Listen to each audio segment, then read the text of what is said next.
திருச்சட்டத்தையோ இறைவாக்குகளையோ நான் அழிக்க வந்தேன் என நீங்கள் எண்ண வேண்டாம்.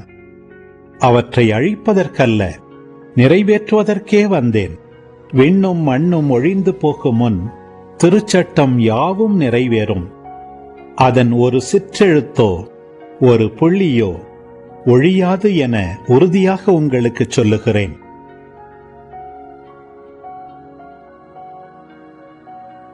எனவே இக்கட்டளைகளில் மிகச்சிறியது ஒன்றையேனும் மீறி அவ்வாறே மக்களுக்கும் கற்பிக்கிறவர் விண்ணரசில் மிகச்சிறியவர் என கருதப்படுவார்.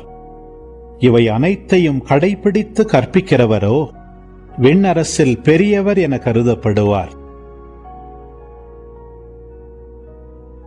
மறைநூல் அறிஞர், பரிசேயர் ஆகியோரின் நெறியை விட உங்கள் நெறி சிறந்திருக்கட்டும். இல்லையெனில் நீங்கள் விண்ணரசுக்குள் புக முடியாது என உங்களுக்கு சொல்லுகிறேன்.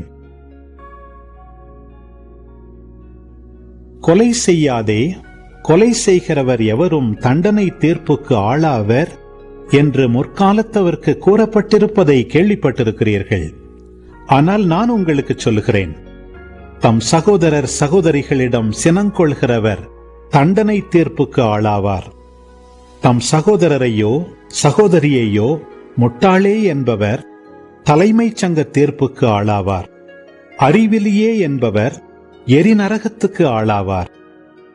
ஆகையால் நீங்கள் உங்கள் காணிக்கையை பலிபீடத்தில் செலுத்த வரும்பொழுது உங்கள் சகோதரர் சகோதரிகள் எவருக்கும் உங்கள் மேல் ஏதோ மனத்தாங்கல் உண்டென அங்கே நினைவுற்றால் அங்கேயே பலிபீடத்தின் முன் உங்கள் காணிக்கையை வைத்துவிட்டு போய் முதலில் அவரிடம் நல்லுறவு ஏற்படுத்திக் கொள்ளுங்கள். பின்பு வந்து உங்கள் காணிக்கையை செலுத்துங்கள்.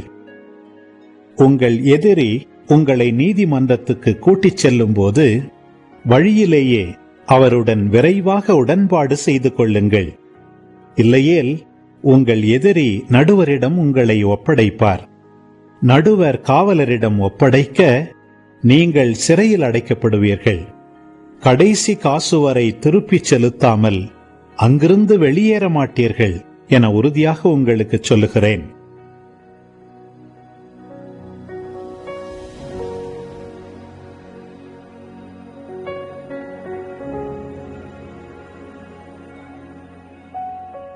விபச்சாரம் செய்யாதே என கூறப்பட்டிருப்பதை கேள்விப்பட்டிருக்கிறீர்கள்.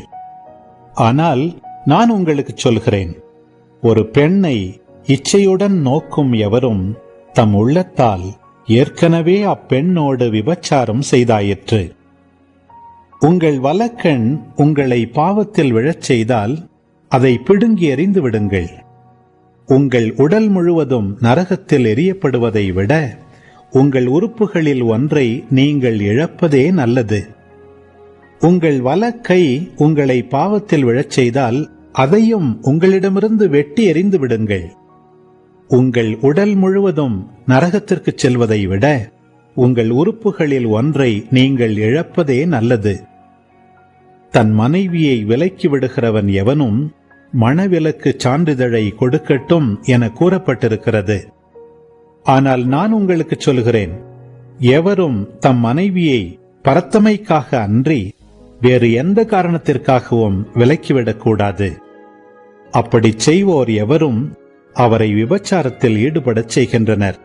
விலக்கப்பட்டோரை மணப்போரும் விபச்சாரம் செய்கின்றனர். மேலும் பொய்யாணையிடாதீர், ஆணையிட்டு நேர்ந்து கொண்டதை ஆண்டவருக்கு செலுத்துவீர் என்று முற்காலத்தவர்க்கு கூறப்பட்டிருப்பதை கேள்விப்பட்டிருக்கிறீர்கள்.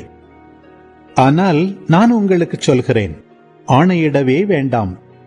விண்ணுலகின் மேலும் ஆணையிட வேண்டாம், ஏனென்றால் அது கடவுளின் அரியணை.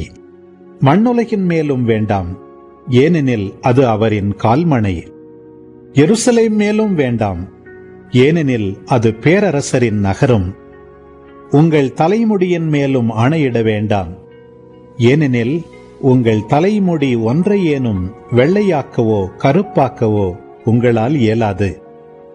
ஆகவே நீங்கள் பேசும்போது ஆம் என்றால் ஆம் எனவும் இல்லை என்றால் இல்லை எனவும் சொல்லுங்கள். இதைவிட மிகுதியாகச் சொல்வது எதுவும் தீயோனிடத்திலிருந்து வருகிறது.